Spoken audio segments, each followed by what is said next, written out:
Hello दोस्तों, नमस्कार। स्वागत है आप सभी का एजुकेशन मंत्रा में। दोस्तों, बात करेंगे 69,000 शिक्षक भर्ती अपडेट्स के बारे में।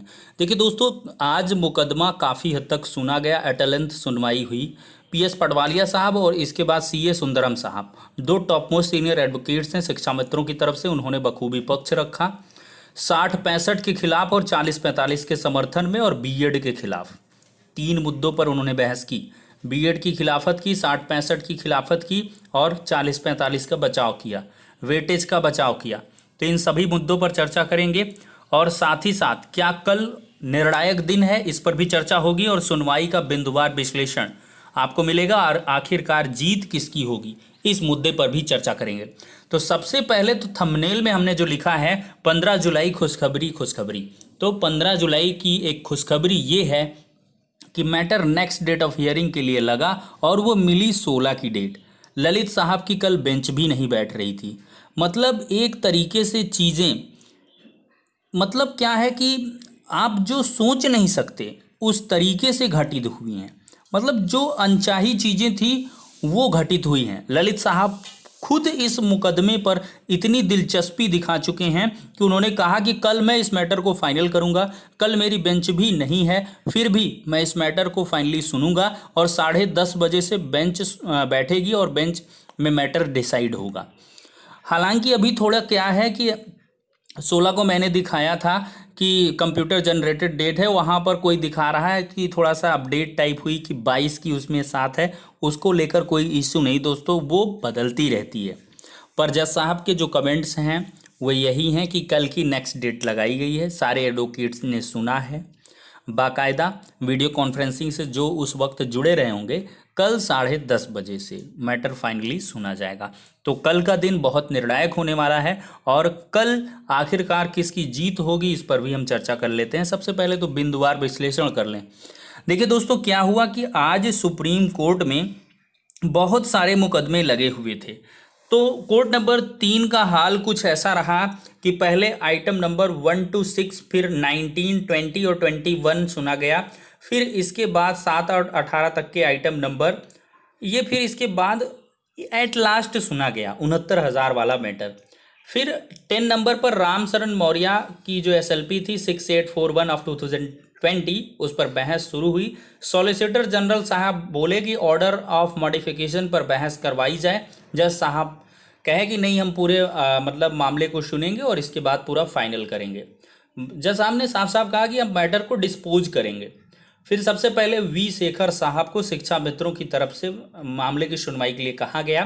फिर इसके बाद ये हुआ कि भाई बहुत सारे टॉप मोस्ट सीनियर एडवोकेट हैं, तो सबका वेरिफिकेशन हो जाए, नोटिंग्स हो जाए, कौन एडवोकेट कैसे किस प्रकार से बोलेगा।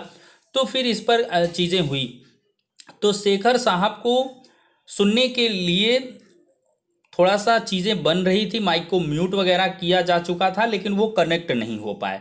तो इस वजह से अगले क्रम में जो पीएस पटवालिया साहब थे उनको मौका दिया गया कि आप अपना पक्ष रखिए, और इसी प्रकार से 1 by 1 सारे एडवोकेट शिक्षा मित्र के बहस करेंगे। तो पटवालिया साहब ने बहस करनी शुरू की। आनंद कुमार यादव वाले जजमेंट का उन्होंने जिक्र किया। पैरा 8 पर चर्चा की, बीएड पर जो मुद्दा है। और सबसे पहले उन्होंने शिक्षा शास्त्री वर्ड का यूज किया जो कि थोड़ा सा हास्यास्पद रहा, और शिक्षा मित्र शब्द इस्तेमाल करने की कोर्ट ने उनको चीज़ें कही। पटवालिया सर ने फिर आनंद कुमार यादव जजमेंट का हवाला देते हुए शिक्षा मित्रों को मिली समस्त छूट यानी कि रिलैक्सेशन का जिक्र किया। बीएड संशोधन पर बहस की। 20वें संशोधन पर पटवालिया साहब बोलते हुए ट्रेंड टीचर और training teacher 6 month bridge course आदि पर बोलते रहे। पटवालिया साहब ने कहा regulation was not upheld but weightage to educational qualification was to given according to your lordship order. मतलब उनका जो एक तरीके से कह लें कि रेगुलराइज करने वाली चीज़ें नहीं हो पाई थी, लेकिन एसेंशियल क्वालिफिकेशंस आप फुलफिल करें, ऐसा ऑर्डर अपेक्स कोर्ट ने दिया था आनंद कुमार यादव वाले जजमेंट में। इस पर न्यायाधीश ललित साहब ने कहा कि आप पॉइंट टू पॉइंट बहस कीजिए, यहाँ पर क्वालिफिकेशंस पर हम जिक्र करने के लिए नहीं हैं, हम क्वालिफाइंग मार्क्स पर जिक्र करने के लिए हैं, तो आप प्लीज़ कट ऑफ सिस्टम पर बोलिए। तो फिर इसके बाद पटवालिया साहब ने पूरे शिक्षा मित्रों का लेखा जोखा रखना शुरू कर दिया। पटवालिया साहब की बहस आगे बढ़ती रही और उन्होंने 10 वर्ष से अधिक सेवा अनुभव की बात की। इस वजह से वेटेज को उन्होंने न्याय सर्गिक करार देते हुए कहा कि जो न्यूनतम पास के निशान हैं या न्यूनतम उत्तीर्णांक है 40-45, वो विज्ञापन का हिस्सा थे। परीक्षा के बाद चूंकि तैयार किए गए 60-65, इस वजह से वो इसमें इम्प्लीड नहीं हो सकते हैं। और कुल मिलाकर ललित साहब ने एक चीज़ मतलब यहाँ पर काउंटर की कि आप काउंटर एफिडेविट पर बहस करें और स्टेट वाले काउंटर पर बहस करें जो स्टेट ने काउंटर दिया है। दोनों भर्तियों को कहीं ना कहीं एक करार देने की पटवालिया साहब की डिमांड लगातार बढ़ती रही। उन्होंने कहा 68,500 शिक्षक भर्ती, 69,000 एक ही है, 1,37,000 जो पोस्टें खाली हुई थी सुप्रीम कोर्ट के ऑर्डर के बाद से, तो उन्हीं को भरने की बात चल रही है। तो ऐसे में उन्होंने 37,000 पदों को होल्ड करने की भी बात कही कि हम लोग रेगुलराइज पर हमारा मैटर है, हम लोग एपेक्स कोड से इस वजह से बाहर किए गए थे कि हम एसेंशियल एनसीटी की क्वालिफिकेशंस को एक्वायर नहीं कर रहे थे। ये सारी की सारी चीज़ें कही गई। इस पर जज साहब ने क्या किया कि ऐश्वर्या भाटी मैम से उन्होंने STRE 2018 में जो शिक्षा मित्र पास हुए उनका डेटा मांगा गया, जिस पर 8,558 बताया गया। 69,000 में भी 8,018 शिक्षा मित्र पास होने की बात कही गई। सॉलिसिटर जनरल तुषार मेहता साहब पूरी बहस के दौरान नहीं दिखे। लंच बाद वो थोड़ा सा दिखे थे, लेकिन फिर किसी इंपॉर्टेंट केस की वजह से वो अलग जो है कनेक्ट हो गए थे। तो फिर इस हिसाब से सॉलिसिटर जनरल की अनुपस्थिति में एडिशनल सॉलिसिटर जनरल जो है ऐश्वर्या भाटी मैम ने कहा कि शिक्षा मित्र के जो पद हैं वो शिक्षा मित्र के हैं, वो असिस्टेंट टीचर नहीं है। इस पर अवाक रहे जज साहब कि क्या कोई असिस्टेंट टीचर के रूप में कार्यरत नहीं है। तो उन्होंने कहा नहीं, बिल्कुल कोई नहीं है। और इस वजह से चीज़ें थोड़ी सी जज साहब के समझ में आई कि आखिरकार क्या कुछ मैटर है। तो इस वजह से क्वेश्चन पैटर्न पर कट ऑफ मैटर और इसके बाद मॉडिफिकेशन ऑफ ऑर्डर, ये सारी चीज़ें हौच-पौच हो रही थी। तो जज साहब ने कहा कि सिर्फ और सिर्फ कट ऑफ मैटर और मॉडिफिकेशन के अलावा हम किसी मैटर पर सुनवाई नहीं करेंगे। और देखिए ये चीज़ें भी वहाँ पर निकल के आई कि पटवालिया साहब ने पासिंग मार्क को बाद में निर्धारित करने की बात कही और ये भी कहा कि जो अमेंडमेंट हुए हैं शिक्षा मित्रों के बाद बीएड कैंडिडेट्स के, वो कहीं ना कहीं रेट्रोप्रोस्पेक्टिव इन नेचर है 23वें, 24वें, 25वें। और उन्होंने कहा बीएड को पहले जो है प्रायोरिटी नहीं दी जानी चाहिए, पहले बीटीसी शिक्षा मित्र को देना चाहिए। फिर इस पर जो है पैरा 48 पर बीएड मुद्दे पर भी जो है लगातार बहस पटवालिया साहब ने की। और इसके बाद देखिए क्या चीज़ें हुई कि जज साहब ने साफ साफ कह दिया कि B Ed and other matter we will decide to the later time, you have not made party NCT so it will not be discuss today, so go ahead for your submission. जज साहब ने साफ साफ कहा कि आपने एनसीटी या MHRD को पार्टी नहीं बनाया है, तो सिर्फ और सिर्फ आप क्या है कट ऑफ मुद्दे और मॉडिफिकेशन ऑफ ऑर्डर पर बहस करें और ना कि बीएड और अन्यत्र मुद्दों पर जो है चर्चा करें। अन्यत्र मुद्दों को मैं बाद में सॉल्व आउट करूंगा, सॉर्ट आउट करूंगा और इसके बाद बीएड मुद्दे पर भी मैं बाद में कंसीडर करूंगा। उन्होंने कहा डिवीजन बेंच में पहले से ही ये मामला लंबित है, क्या डिवीजन बेंच ने कोई नोटिस इशू किया जो आप यहाँ पर चले आए बिना एनसीटी और एमएचआरडी को पार्टी बनाए हुए। ये सारी की सारी चीज़ें जज साहब के द्वारा कही गई। और इसके बाद एनसीटी केंद्र की यूनियन ऑफ इंडिया को पार्टी नहीं बनाया गया, ये भी चीज़ मैटर आई न्यायमूर्ति के द्वारा। बीएड टीचर के पास बीटीसी के मार्क्स नहीं तो मेरिट कैसे बनेगी, इस पर थोड़ा सा मुद्दा गंभीर हुआ। लॉर्डशिप ललित सर ने ये सवाल खड़ा किया था। और सेक्शन 23 शिक्षा का अधिकार अधिनियम को भी पटवालिया साहब ने समझाया और राज्य को उन्होंने बताया कि अधिकार ही नहीं बीएड को शामिल करे जब तक उसके पास योग्य अभ्यर्थियों की संख्या हो, यानी कि जब ना हो तब वो एनसीटी से परमिशन ले सकता है, लेकिन यहाँ पर कोई परमिशन नहीं ली गई। शिक्षा के अधिकार अधिनियम में योग्यता के मानक को उन्होंने बताया और इसके बाद जो है पटवालिया सर ने सबमिशन को पूर्ण करने के बाद अगले अधिवक्ता को मौका देने की बातें चलने लगी। चूँकि पटवालिया साहब लगातार एमएचआरडी के 2012 से लेकर 14 तक के प्राइमरी में छूट ली थी, गजट में ये कहा गया वो कहा गया, ट्रेंड की संख्या बढ़ाइए, ट्रेनी की जो है यानी कि ट्रेनी टीचर को ना लिया जाए चूँकि इन्हें 6 महीने ब्रिज कोर्स करना होगा। 28 जून 2018 के पेज नंबर 254 पर भी डिस्कशन हुआ। 23A के अंतर्गत जरूरी नहीं है कि बीएड को नियुक्ति दी जाए, ऐसा भी पटवालिया साहब ने कहा। आरटी एक्ट के भी जो है चीज़ों को बताया गया, लेकिन ये बाद में चीज़ें आई कि कहीं ना कहीं जो रेट्रो प्रोस्पेक्टिव अमेंडमेंट हैं वो गलत हैं। जज साहब ने कहा कि भाई रेट्रो प्रोस्पेक्टिव क्यों हैं, तो पटवालिया साहब ने कहा रेट्रोप्रोस्पेक्टिव इस वजह से हैं चूंकि सारे के सारे अमेंडमेंट एग्ज़ाम के बाद किए गए हैं। तो ये सारी की सारी चीज़ें निकल के आईं। फिर उन्होंने कहा कि बीएड को 1 to 5 के लिए नहीं एलिजिबल है, वो 6 to 8 के लिए है। इस पर जज साहब ने कहा 6 to 8 के लिए पढ़ाने के लिए तो हैं, लेकिन 6 महीने की ट्रेनिंग के बाद वो 1 to 5 के लिए एलिजिबल हो जाते हैं। ये चीज़ें जज साहब के द्वारा कही गई। फिर दोनों जजेस ने आपस में विचार विमर्श किया। फिर इसके बाद विश्वनाथन सर ने भी कहा कि कोर्ट को गुमराह किया जा रहा है कहीं ना कहीं बीएड के मुद्दे को छेड़कर, और उन्होंने ये भी कहा कि एनसीटी से अभी तक कोई जवाब नहीं मांगा गया है।